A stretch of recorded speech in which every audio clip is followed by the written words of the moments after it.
All right, so everybody, it's Tuesday. It's Tuesday, and today is Tech Tuesday for IAEI News Live. My name is Thomas Dimitrovich. So I had to reconfigure my software. I don't know if you were at the Western Section meeting and anywhere near me whenever I was working on live streaming the Western Section balloon. So we had the balloon going on. If you were anywhere near me when I was doing that, you will have realized that I had some issues with trying to get my software to open on my computer. Well, it turns out, I figured out what the problem is. There was a conflict somewhere inside, so I had to completely reinstall. So I am back, but I am basically at ground level with everything. So I had to redo all of my interfaces, and what I don't have is my intro. David, yeah, the ET Zone afternoon call. So what I don't have, David, is I gotta go to studio mode because I don't have my intro, my zinger for intro video, IAEI intro, and I believe, and I'm gonna try to do this. So it's not that, it's a media source. We're gonna call this the IAEI intro. You gotta love this, on the fly. So I go to documents, I go to, I think, videos, and we're gonna do IAEI News Live. There it is. And I'm gonna hit open, and I'm gonna hit OK.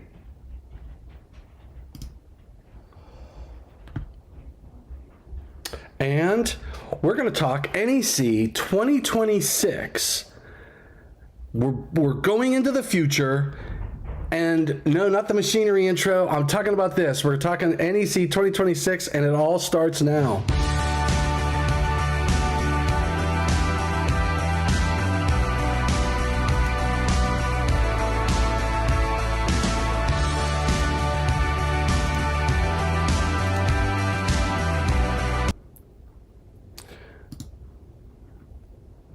Fit to screen. Oh man, hold on, David, I'm back. And I screwed that one up because I didn't fit the screen. Larry Griffith, how was the Eastern Section? Hi, I'm sorry I missed it. I wish I could have been there. I was thrown to the wolves. Had other things that had to be done. And the Eastern Section is like over the weekend too. So I had my honey-do list, so had to get that stuff done. All right, so Larry Griffith, you got to let us know, did you enjoy the Eastern Section? What did you learn new? Tell us. Inquiring minds want to know. Okay, so what I thought I would do today is talk a little bit about the 2026 code cycle. The challenge is we are all on older editions. Those of you who have just adopted the 2023 haven't really gotten involved with this book enough to start identifying potential changes. So I completely understand the challenges in front of everybody. Sparky Vibes, hey, I'm glad you tuned in too, buddy. And Felix Sandoval, excellent. Good to see you here. So, everybody, we're going to talk 2026. And Larry, we still need to hear from you. So, as you know, the code is on a journey. Eli Markovich, thank you for joining. And I've got the task group going on over here on my iPad.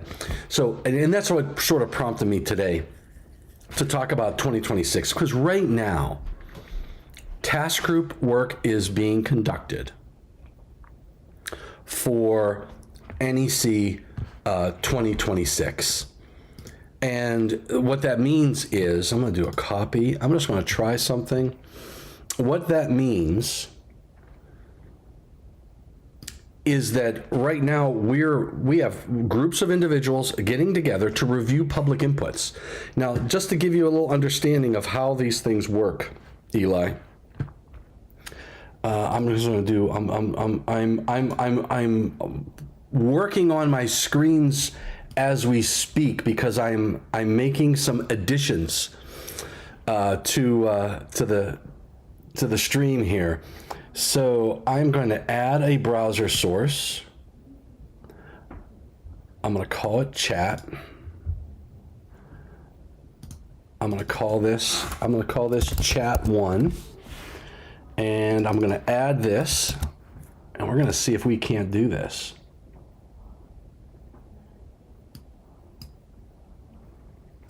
All right, yes, and it's NHZXBOI 2026. It's not going to be irrelevant. Even if you retire, it is not irrelevant. I'm here to tell you. Just remember that, and I'm not sure if this will work, but we're going to see if this will work. Just remember that 2026 is right around the corner, and we're working on the changes. And what we need is, we really need help, in my opinion. We need help in making sure that we're getting it right. Okay? So how do I transition over? Oh, there it is. We're going to see if this works, and I don't think it's working. Anyway, so NEC 2026, we're working on public inputs. I was just monitoring. Nihad El Sharif is chairing Task Group 2 for Code Making Panel 2, and they're right now in 210.11. We had the discussion about nominal voltage. We had discussions about bedroom branch circuits. And here's the way this is going to happen. Buckeye, Arizona, 9 a.m. Carlos, you are the man, the legend. Legend in his own mind. That's what I heard.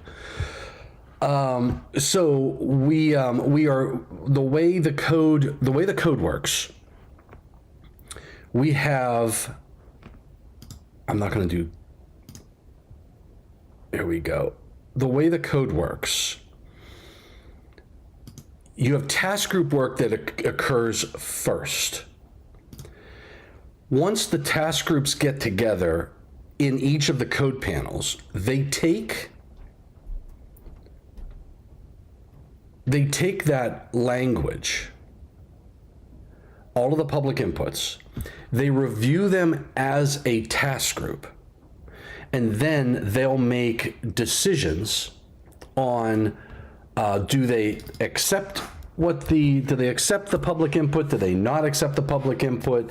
And all that jazz. All right, here we go. So what you're seeing right now in the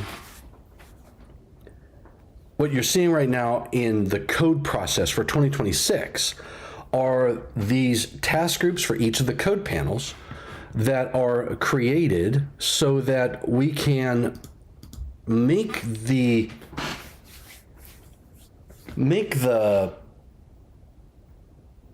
panel meetings go much smoother.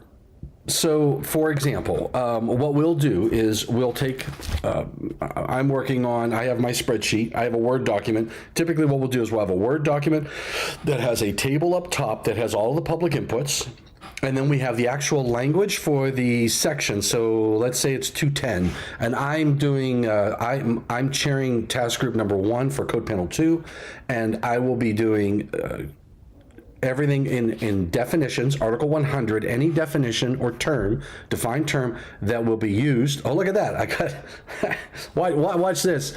Okay. All right, Carlos, you got to watch this now. Panel 2 is 2 thumbs up. You gotta love this stuff. 2 thumbs up for panel 2. Okay, so what'll happen on what I will do is I will pull together the task group members. I am going to take each of the public inputs, and we use track changes in the bottom of the document, and in the top of the document where we have the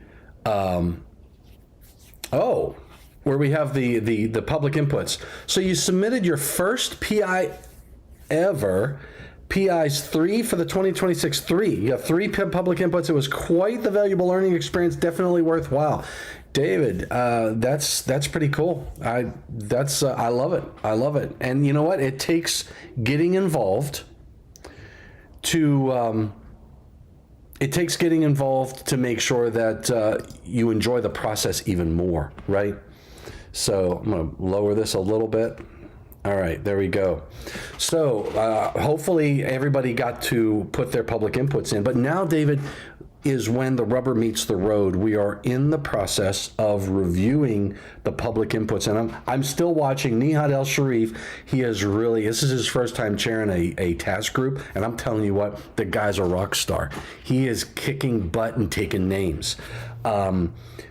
He's logically walking through the public inputs. If you are on the task group, you're allowed to vote, and it's not, now the task group doesn't have to just be code making panel members. So other people can join in on the task group and vote. So let's talk about, hey, Willie Snyder.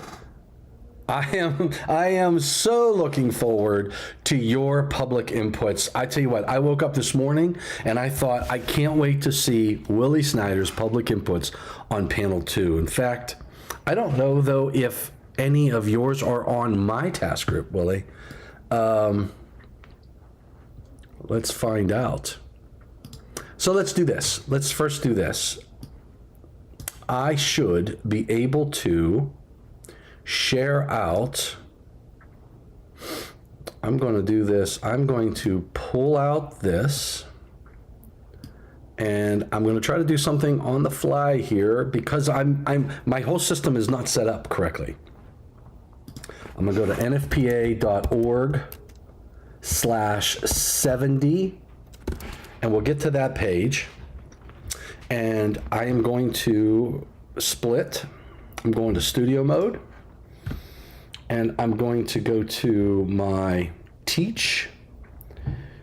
Oh, not background, display. Let me go to display, and I'm going to display, not my monitor, not my iPad. I'm going to display a captured screen.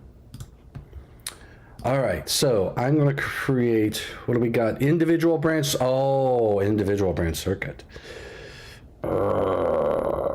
I don't know if I like you. You know that. All right, here we go.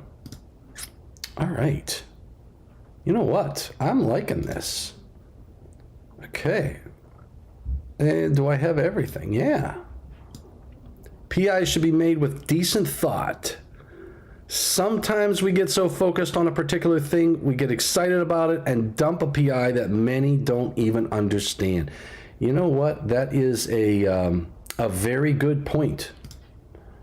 Very good point.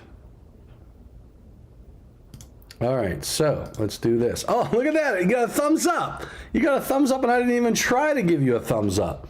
All right, I'm just organizing my screen, and I'm really appreciate everybody's patience. Okay, here we go. We're moving over to teaching. All right. So if you are wanting to know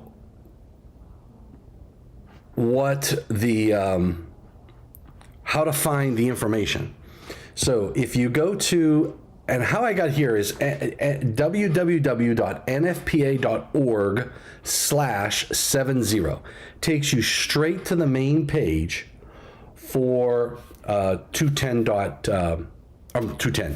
for the National Electrical Code. I was just looking over, and Nihad is still on 210.11, and he's moving into 210.12 for his public inputs. But in any case, so your PIs are on 210.8F, 230.85, and 230.85A1. Cool beans, cool beans. Hey, Ryan, great to see you in West by God, Virginia as well. I hope you had fun. I saw you had some fun at the Eastern section. Man, it was lovely. It was great meeting your lovely wife. It was great to see you again, break bread, and all that jazz. And you did a bang-up job on the presentation at the Western section. So a lot of great reports. Salute to you. Thank you for all that you do for the electrical industry. Okay, so back to this. This is the current edition, 2023. If you want to know what's going on, you go to the next edition. And you guys got to let me know. David Engelhardt, I'm not sure if you can see what I can see. So public inputs, are you able to see Terra? I know I have the link to the public inputs, but I'm not sure if everybody has that link. I'm not sure if that's out there yet. I think it is, but I'm not sure. If you want to look at the first draft meeting schedules, there they are. Okay, so these are the NEC public input task groups. So these are the task groups. Look at this. There's my task group definitions. Now I haven't set my meeting dates yet. Here's Nihad El Sharif's meeting dates, 10/3, 10/10. And if you want to join in on as a guest on any of these task groups, this is where you find the task groups that have been scheduled. What happens is I and others. Oh, you are on Terra. Great. So you can see your public inputs. That's absolutely awesome. So what you'll do, you can see the public input task group schedule right there at the top of that page. They have meeting access. You contact, in this case, Jeff Sargent. And then what he'll do is send you the meeting invite, Microsoft Teams invite.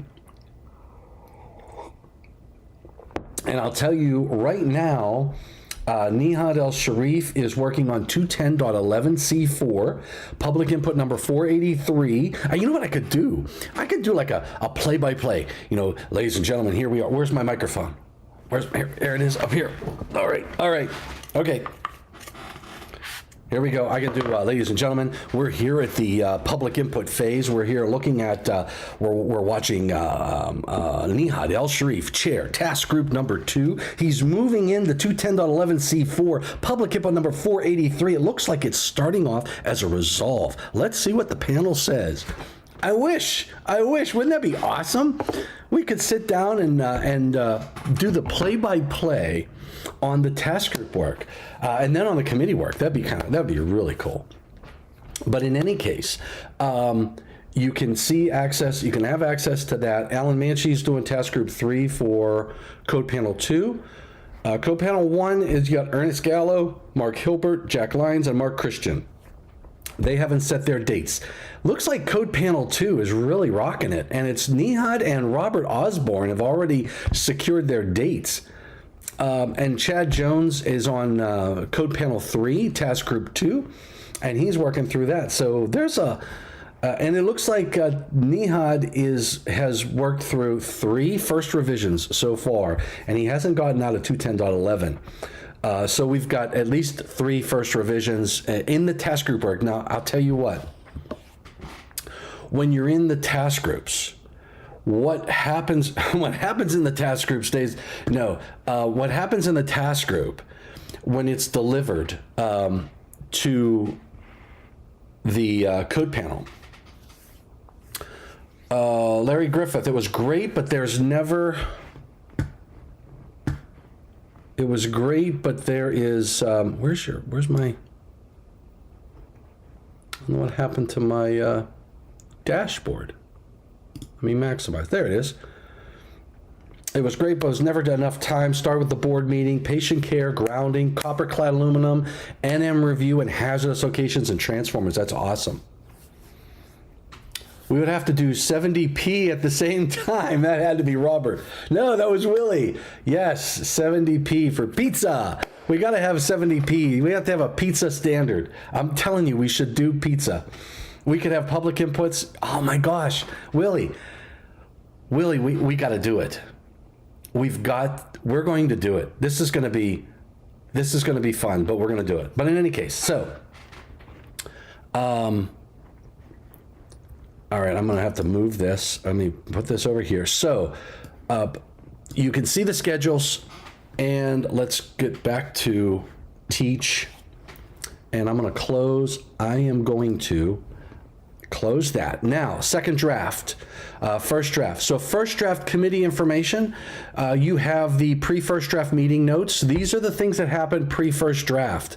So you have the notes. This is your correlating committee and things of that nature that were going on pre-first draft. And you should find there's a lot of really good information in here. You can view the information. It's all free.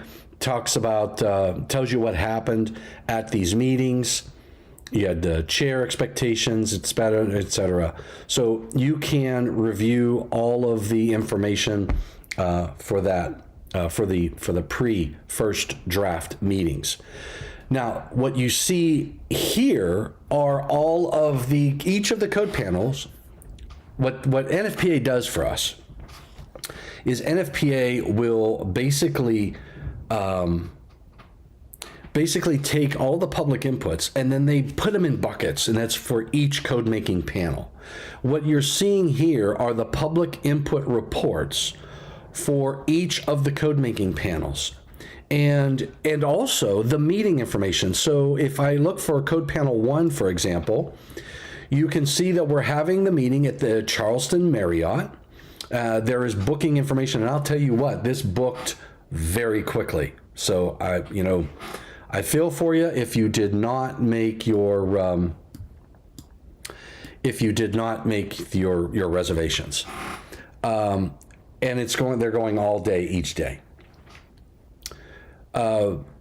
You can RSVPT, whatever that's called, RSVP for the meetings, and there is the schedule. So if you're interested in when each code making panel is scheduled to meet, there it is. And these are not going to be virtual. So your opportunity to get engaged is in the task groups. So if you want to hear some of the arguments and debates, and I'm telling you, for the most part, a lot of the arguments that will be made at the table will be made at these task groups, and there will be presentations at each of the task groups, because it's the chance. It's really great if you are, for example, David Engelhardt, you've got 3 public inputs. If you're curious to hear what's going on, you can get involved with that. Get involved with the task group, listen to some of the debates around your public inputs, and you can see it's a learning experience. Even if you're totally wrong, maybe your language wasn't right, maybe your substantiation was great or it was terrible, maybe your language is spot on, you will at least get to hear what the code panel members and others, because remember, it's the code panel members and anybody can be on a task group. You would have to request to be on the task group from the chair of the code making panel, and they'll determine whether or not they need you in your services.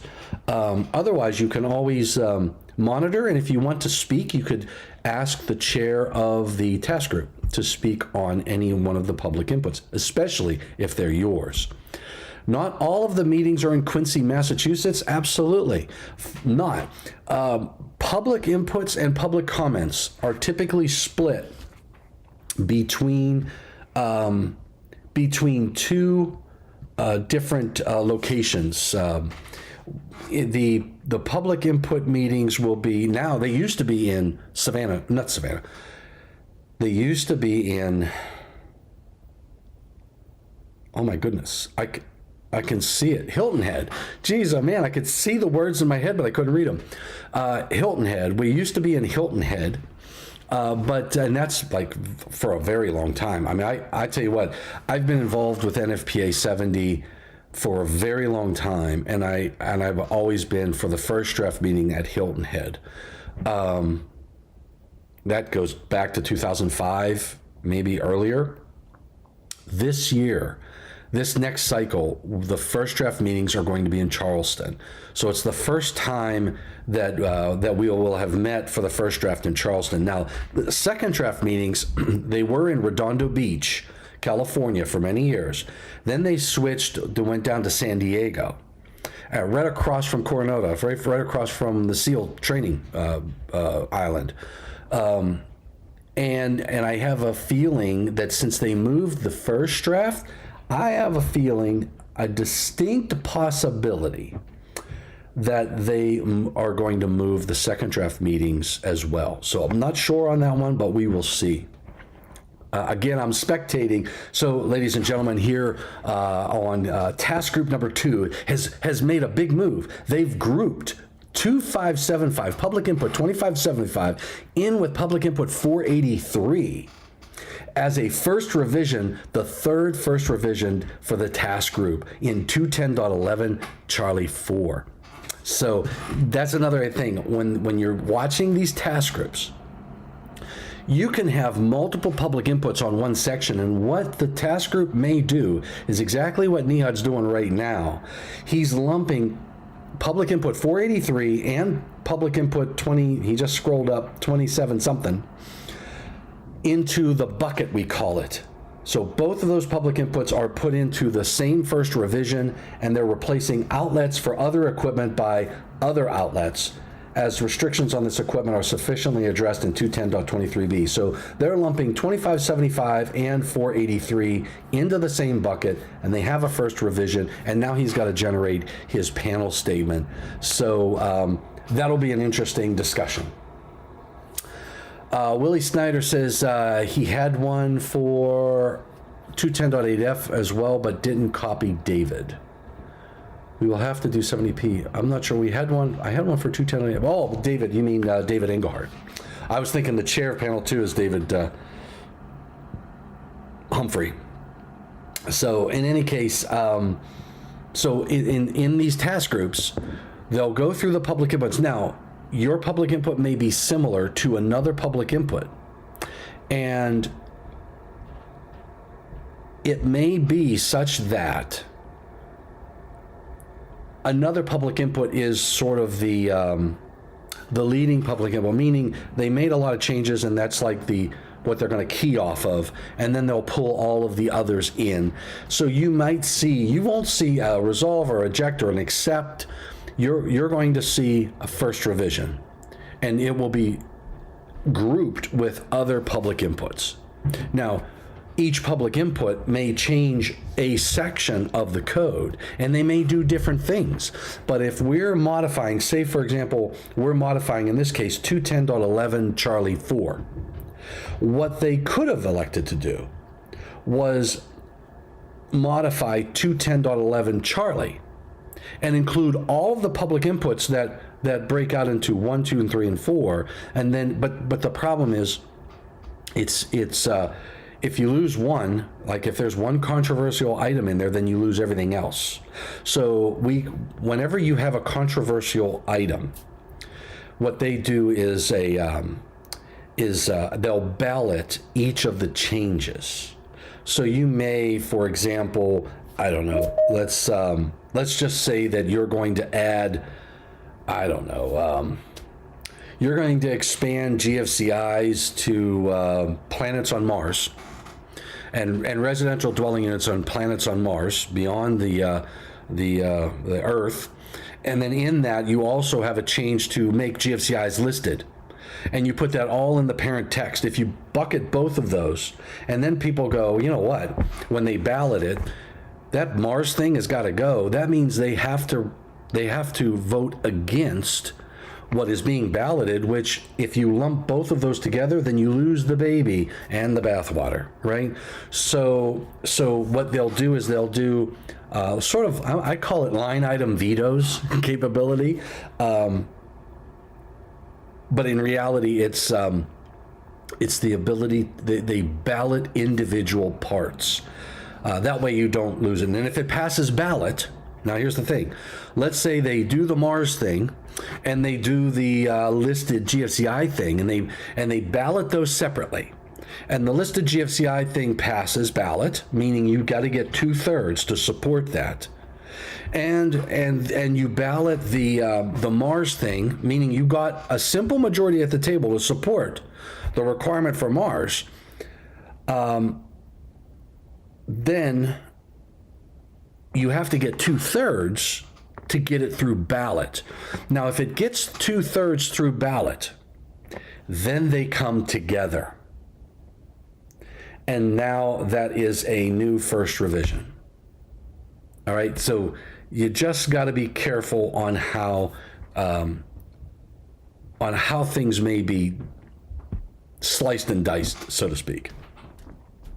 So in any case, I'm not sure how long NEHUD is going to be going on here, but they're spending a lot of time on 210.11c4. So that's the schedule. And your chance to participate in the 2026 code cycle is now in task group work. And the schedule here for the 2026 cycle. So if you're interested in Code Panel 2, we're the first week from Monday the 15th all the way through Saturday the 20th, which you have. Well, and typically we want to be done by Friday because people want to go home on Saturday, but they schedule us through Saturday. So technically, we got 7 days, right? 6 days. 6 days to get things done. I was counting Sunday there, but no, 6 days to get all of our work done on Panel 2. And I'll tell you, the task group work is critically important. Now, let's do this. Got to get rid of the junk before considering real panel subjects. Hence, a PI needs to be concise. The PI needs to be concise. Yahoo! That's what we're talking about. I love this new feature of Apple. You're going to love it. Watch this. Okay, watch this. Look at that. We get confetti. I love the new Apple operating system. I just updated, and that's sort of why I was having troubles. I updated I updated my operating system, and they give you these reactions. This one. Okay, peace, brother. Come on. I should get this. Oh, and it's not showing it. How about this? This is Willie. We love you, brother. Love you, Willie. All right. So the process for NEC 2026 has begun, and they are well on their way for task group work. So you're going to want to, I'm going to log off of this. All right, that task group is done. So you're going to want to get engaged in the task group work. Please, I have a presumption as to what Willie's PI is that I will keep to myself, but mine is to increase the amps from 50 to 60. David Engelhardt is looking to increase it from 50 to 60. All right, well, I mean, that's a panel 2. So that'll be my task group, David. If you want to present on it, please let me know, and we can definitely have you present. I'm just going to take a look. Panel 2, Engelhardt, Engelhart, Engelhardt. There you are, panel 2, 50 to 60. And your substantiation says, it would seem outlets of the 60 amp range at dwellings would also require GFCI protection. There are appliances, pool heaters, and air conditioning compressors that allow such overcurrent and ground fault protection ampere rating that the 50 amp limitation would otherwise exempt such protection. And I would agree with you. I would agree with you, David. And in reality, there's a conflict, right? So back in later in chapter, I can't remember what chapter. Hold on. There is, let me go to NFPA. I'm going to call up NFPA.org. I'm going to call up Terra because I love TerraView. It's not because it's terrible. I'm not Terra. I'm calling NFPA Link. I'm not a fan of TerraView, but I mean, it's a necessary evil. TerraView is what we use to see all the code changes, etc., etc., etc. So NFPA 70, if I type in GFCI, and I think, if I'm not mistaken, I'm thinking it was in swimming pools, we go up to 60. There are a few areas where we go to 60 amps, and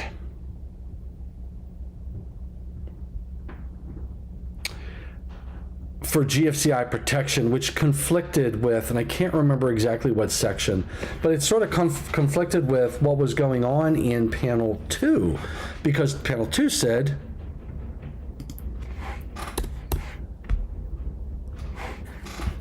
ampere. Panel 2 stopped it at 50. So attachment plugs in 517, I'm looking at 30 amps, 60 amps, 626. Further to have a rating not less, I'm just looking through it, there's 40 areas where we have 60 amperes. And I can't remember where it is at. Maybe it was in 682. Yeah, 682.15a outlets. It says outlets supplied by branch circuits not exceeding 150 volts to ground and 60 amperes single phase shall be provided with a ground fault circuit interrupter. Now that's in 682. So when you go back to the chapter 6, that's your artificially made bodies of water, etc. I think that supports your argument. Hey, we got Robert from Omaha. Greetings, welcome, salutations. Glad you are here. We're talking 2026 code cycle, and Robert, it's good stuff. All right, good stuff. Okay, so let's just see what do we got here. Let's take a look at some public inputs. I mean, I'm going to get crazy here. But you see where the meetings, and also you should see where where you can get the first draft, the public input reports. You can download each of the public inputs for each of the code panels, 5, 6, 7, 8, 9, 10, and there's 18 code panels. 18. Then if you keep scrolling down, you have other committee ballots. So these are all of the TIAs that are being balloted. Now you get to code making panel. These are each of the individual ballots for, remember it says other committee information. So these are all the TIAs for each of the individual committees.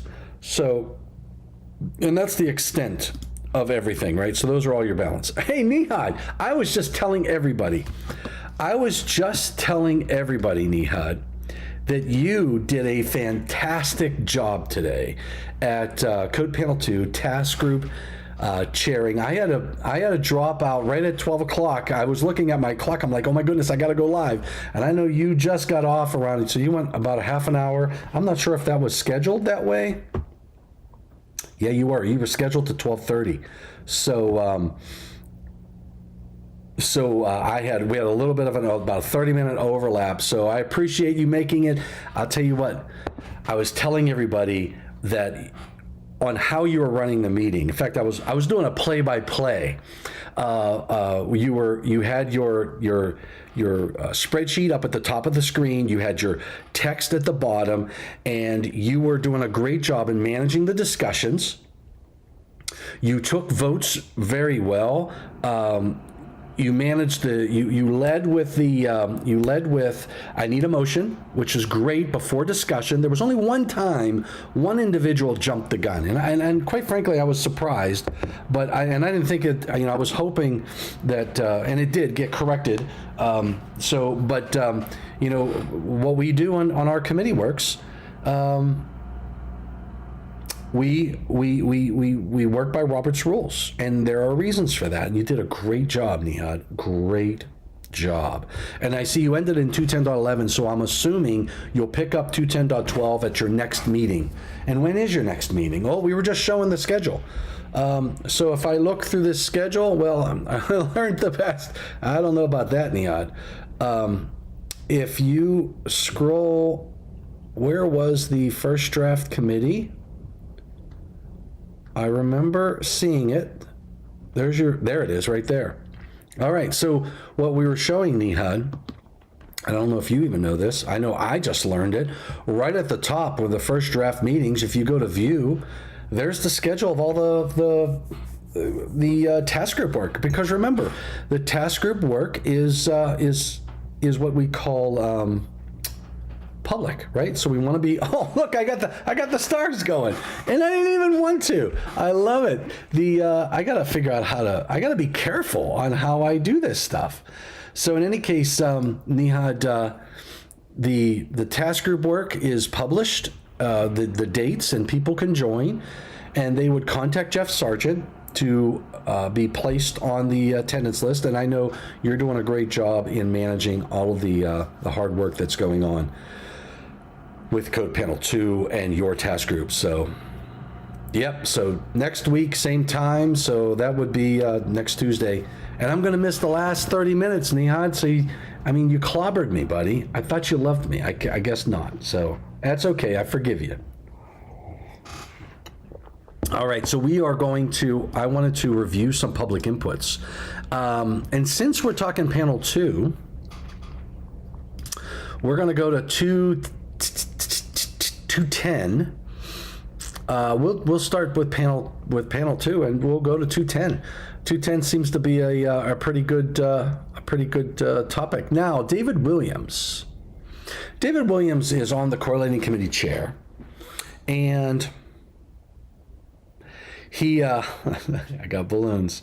He's on the correlating committee. He's not the chair of the correlating committee, but he's on the correlating committee. And he's chairing, though, a task group for usability. That's okay, Nihad. I forgive you. What I might do is I might have to, depending upon what's going on your task group next week, I might record the first 30 minutes and go, all right, I'm coming in after 30 minutes. But in any case, David Williams is chairing a usability task group, I believe.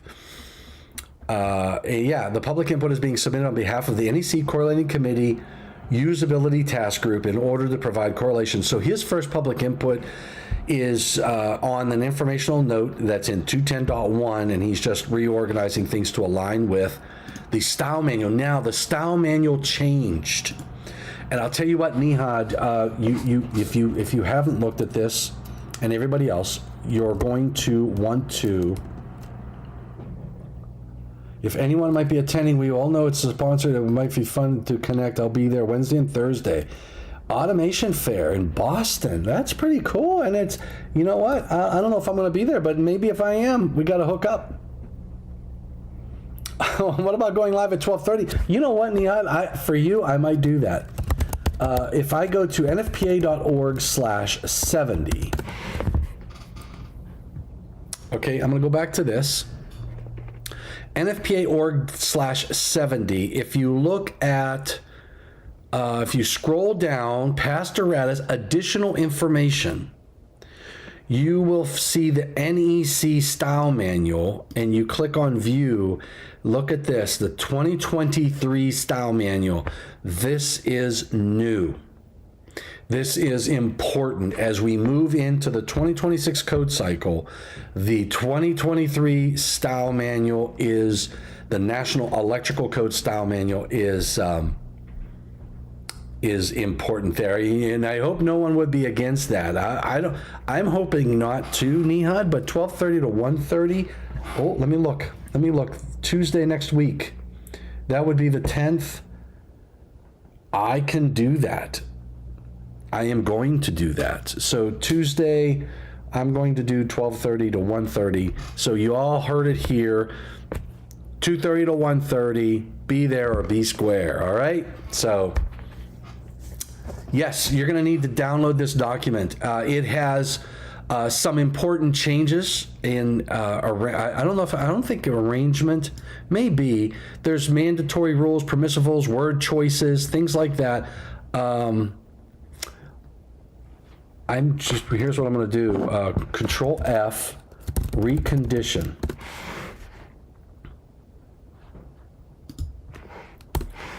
Recondition.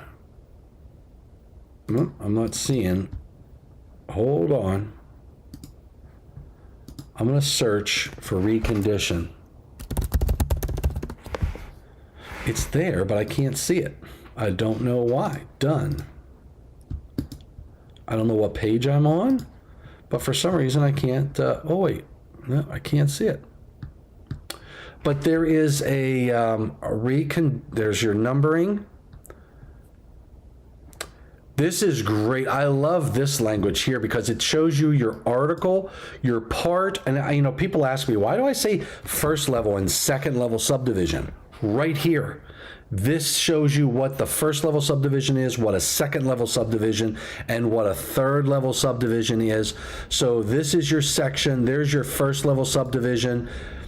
There is your second level subdivision, because this is C1, and C1A is a third level subdivision. Then you have list items. Tables and figures, there's your mandatory text, non-mandatory text, there's your numbering, and I'm looking for, they made a change for when you reference, or like .2 has to be listing requirements and .3 has to be reconditioning, and I'm looking for that. It's in here somewhere. There it is.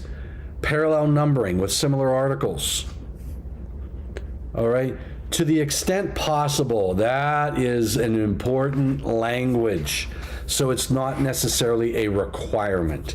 To the extent possible, technical committees shall use the same section numbers and part numbers where applicable for the same purposes with articles covering similar subjects. So part 1 is going to be general. .1 is going to be scope. .2 will be listing requirements. .3 is reconditioned equipment. 3A is permitted to be installed, and B is not permitted to be installed, and part 2 will be installation. So, and it does say to the extent possible, there's your uses permitted and not permitted. .10 is uses permitted, .12 is uses not permitted, .104 is conductors, and .112 are insulation. And they give you an example. So when you look at, if you know this, for example, if you know .10, we're trying to make that the go-to for uses permitted. If you're looking at any section in like if you're not any section, but like a piece of equipment, say transformers or whatever.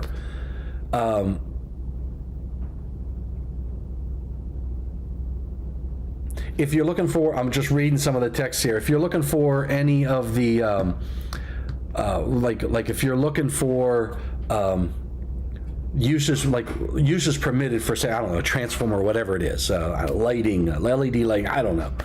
If you go to .10 first, you'll get there quicker, right? So uses not permitted .12, but this doesn't mean it will always be that way, because the beginning of the text said where to the extent possible.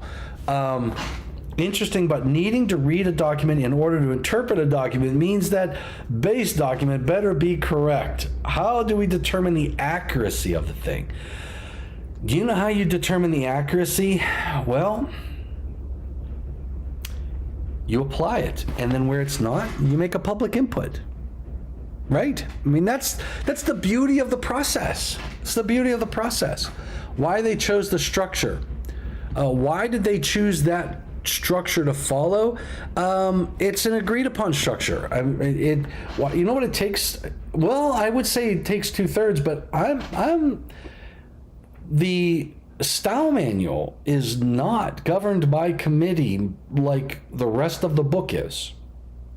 So the task group determines that. So, But yes, NHZXBOI, and I know you told me your name, and I wrote it down on a piece of paper, and I used to keep it right here. But you know what happened to that piece of paper? It's gone. So anyway, explain the different levels, why and how deep they go, and why they chose that structure. The different levels, when you say the levels, you mean first level, second level, etc. It's just a structure.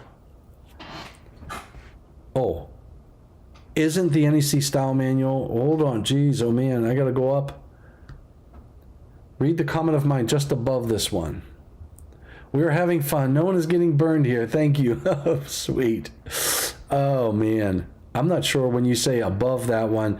Read the comment just above this one. And, oh, LOL? Read the comment of mine. All right, why they chose, and then why they chose that structure to follow. I'm not sure.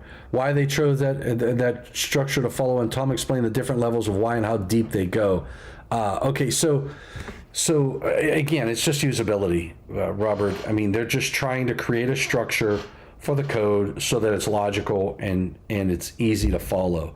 If you look at the other standards, they'll have 1.1, 1.1.1.1, 1.1.1.2, 1.1.1.1.1.4, and they have just a series of decimal points.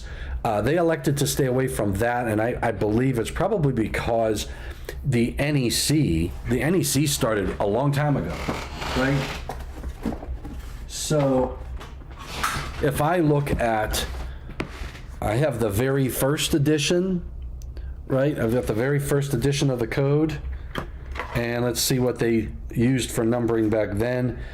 So it was along the lines of 16. There's 17 with switches, cutouts, and there's 17 A, B, C, D, E, F, G, right? And then if I look at 1923, the 1923 edition of the book, it was there, Article 205. So there was Article 2. Article 2 had 201, 202. 201 was gauges. Article 2 was general requirements. 202 was voltages. 203 was wiring terminals. So it was, and then there was Article 4. What was Article 4? Article 4 was services. 401, 402 was overhead. So they had a numbering scheme, and then let's take a look at what's my next edition? 1947 had Article 230. So now look, Article 230, what's the title of Article 230? Services. So at 1947 edition, Article 230, services.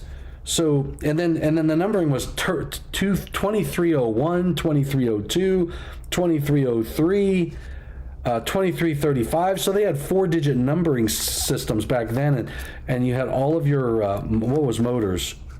430 was motors. So as far back as the 47, we had the similar structure. So I would say there was precedence in the code. Look at that. I got a thumbs up and I didn't even do anything. There was my favorite PI is to add back 358.30C for 24-inch EMT unsupported raceway. Maybe you put that in. Tom Henry, not levels of importance necessarily. Yes. Okay. All right. So, not levels of importance necessarily. So, Dot, I don't know what, I can't follow you, Robert, sorry. So, 47 in 1953 had similar language, and so what we see is precedence in the code for the rules. I got to put these in order. 1923, and then what's this? 1984. I really hope they do not change the numbering scheme. It would be a major, okay, so, David, I think what you're speaking to is I haven't seen any public, here's the the globals, the global public inputs, they're seeking to move things around. The medium voltage, I don't know where medium voltage is going to end up this cycle. I've heard a lot of different things. I've heard of just putting them all into where they're at now and moving some more things into those articles, because remember, we moved medium voltage in the 2023 code cycle. They moved things into like 235 is medium voltage, branch circuits, feeders, services, and then they moved. You had various 245 is medium voltage, overcurrent protection, etc. Now they moved those things. There's rumors that they want to move all of those into its own chapter, like a chapter 10 or 11 or something of that nature, and move all the medium voltage requirements into its own chapter. That would mean, David, that we would have to change. We would have to change the 110.3b. 110.3? Is it 110.3? I think, yep. Or 90.3, 90.3. We'd have to change 90.3, which is your organizational structure. So, David, and I agree with what Ryan just said, that the ship is sailing. Now, the correlating committee meeting in a few weeks in October, they will be meeting to discuss the reorganization. So there's a lot going to be decided at that correlating committee meeting in Boston, if I'm not mistaken. So if you're interested in that, and that correlating committee meeting is open to the public, you can attend that. I highly doubt it will be virtual whatsoever. So you can always join in that meeting. So in any case, hopefully I'll see each of you at the correlating committee meeting or down at the Tennessee chapter meeting, hopefully. So that would be a big yay for that. So hopefully we'll get to see you all at one of those two meetings coming up here towards the end of the month. But in any case, the style manual is something you need to download and you need to understand. And I agree, David, that the style manual is probably going to change again, but we have to get some decisions on the table with regard to where they want to take the reorganization of the NEC. That, I agree with Ryan, the train is moving down the track, but there are a lot of switches in that track. So nothing's set in stone at this point in time. All right. So, So we covered the style manual. We covered. We didn't get into some public inputs yet. I mean, if I go into oh yeah, we did a little bit. So 210.1, you're going to see a bunch of stuff. That's what got us into there. Into this discussion was the David Williams change. I submitted a change around reconditioned equipment, which I'm sure get melded into a lot of the other public inputs are trying to address the same problem. Let's see what's going on in GFCIs. Holy cow, there are a lot of public inputs on GFCIs. You know what I did? I did do a spreadsheet. And if I sort my spreadsheet by section, article, there's my article, 210.8. I will just select 210.8. All right, so in 210.8, I have 60 public inputs. That's what I'm counting at this point. 60 public inputs. I'm going to sort by first level subdivision. Ryan, missing your videos. Hope you have some more to come. Yeah, Ryan Jackson, boy, what's going on, Ryan? You're out there, buddy. You're traveling, doing the Steel Tube Institute thing. Got to keep them videos coming, even on the road. 210.8a received 17 public inputs. B received 12 public inputs. C has 2 public inputs. D, which is on appliances, has 8 public inputs. And F has 14 public inputs. Now there's G. So wait a second. 210.8G? Hold on. Is there a 210.8G or is that a new? There is. There's a new proposed 210.8G. There's a few of them. So let's take a look at 210.8G. What are the proposed sections? All right. We got one from Ray Horner. Metal framing. GFCI protection shall be provided for branch circuits consisting of non-metallic sheathed cables. Oh man, Ryan, I'm telling you what, we're at some of the same programs. You and I could have recorded something when we were at the Western section. All it would have taken is to not go to the R&R ranch. All right, just saying. So public input number 3889 is proposing a new section 210.8G. Thank you, Robert. GFCI protection shall be provided for branch circuits consisting of non-metallic sheathed cables routed through and or parallel to metal framing members, with an exception.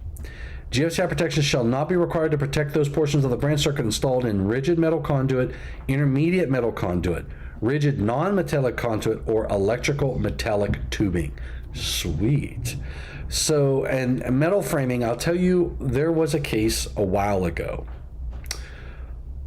where a poor gentleman did not make it home from work. He was delivering, his name was Rinaldi. It was in Florida, I believe. But no, I'm not going to be in Waco next week, Ryan.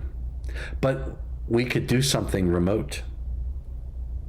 All you need is a video camera, and we can do it. I don't need to be there. Just saying. So Mr. Rinaldi was installing a dryer. And when he pushed the vent through the wall, Mr. Rinaldi was electrocuted. So what they found was that there was a screw that was driven into the NM wire, and it energized the metal frame. I remember this one vividly. There was even a video associated with it where the contractor was walking with a crew of people. It was on television, actually. It was a report. And they were measuring voltage in a powder room.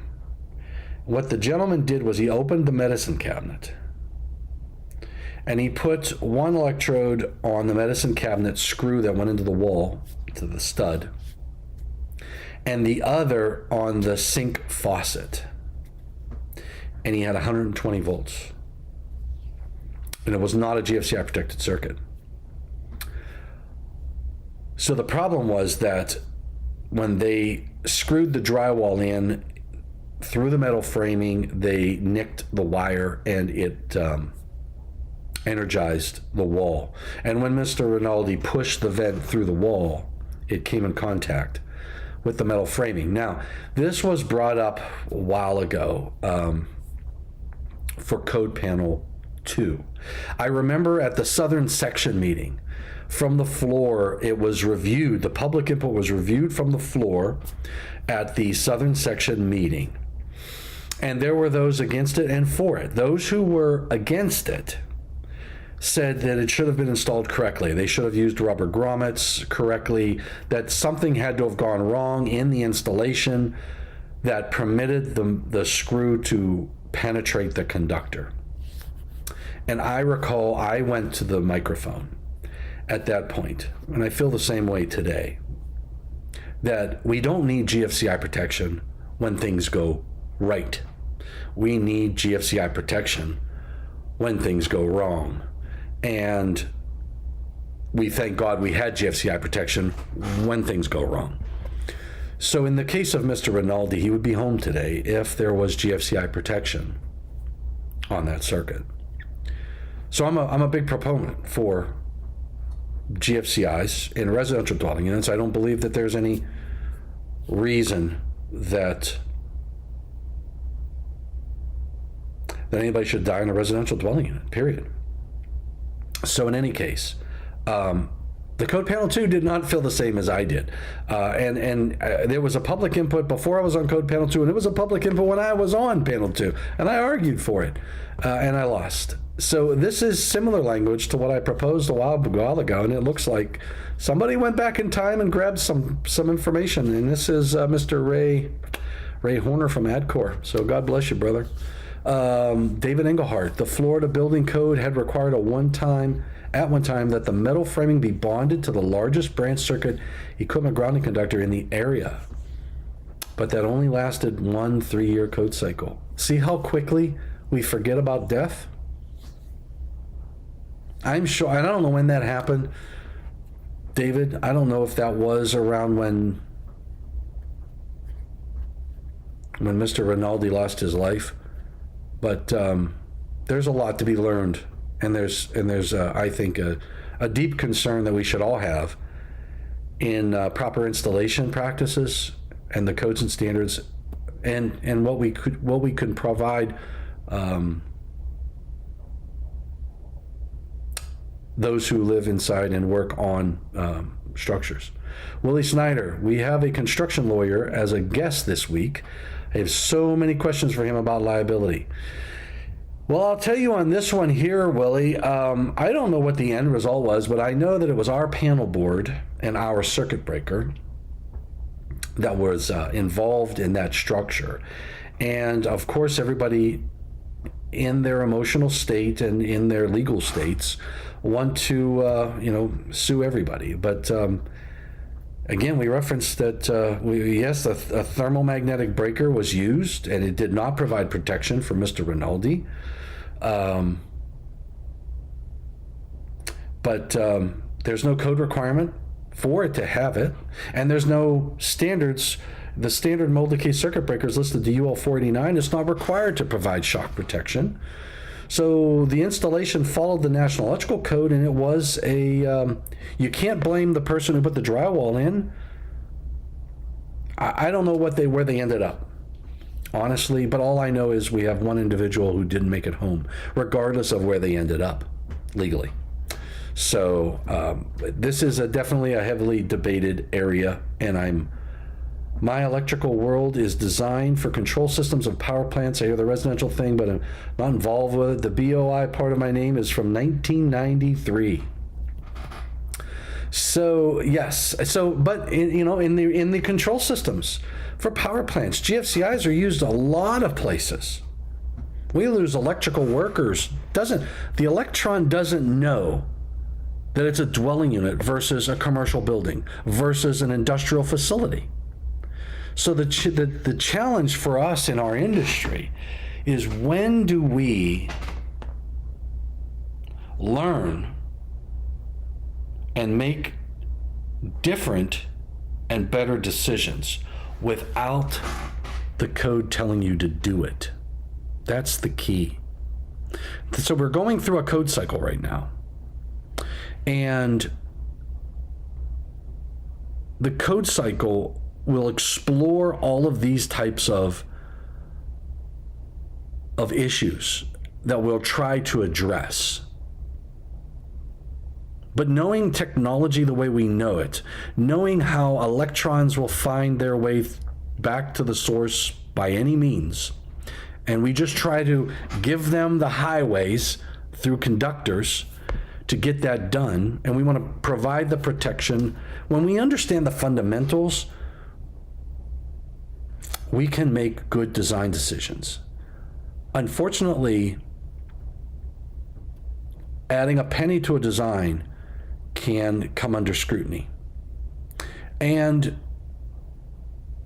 any of these additional items above and beyond bare minimum code requirements can also come under scrutiny. But any design engineer Whether you are an industrial, in a commercial facility, any design engineer creates a set of drawings, and David Engelhardt can correct me if I'm wrong here, but if my drawings say you have to provide MC, if you have to provide rigid metal conduit to connect this piece of equipment to that piece of equipment, if my drawings say that, then the inspector should be inspecting to the drawings, and they could call that out as not conforming with the design. Doesn't have to just be a code requirement. So BOI, in my opinion, as design engineers, we can develop our designs, document our designs, develop our one-line diagrams and our schematics, etc. Those are all the inspector is going to do is make sure that we didn't violate the National Electrical Code, make sure that that we have the provisions of the National Electrical Code. But if our designs go above and beyond, they're going to enforce to those designs. So hopefully that Lanny Floyd summed it up nicely in one of his presentations. We need to shift our mindset from a compliance culture to a risk assessment culture. I agree with you. And Lanny did. That is, we have to understand risk, likelihood, and severity. It's a very good point.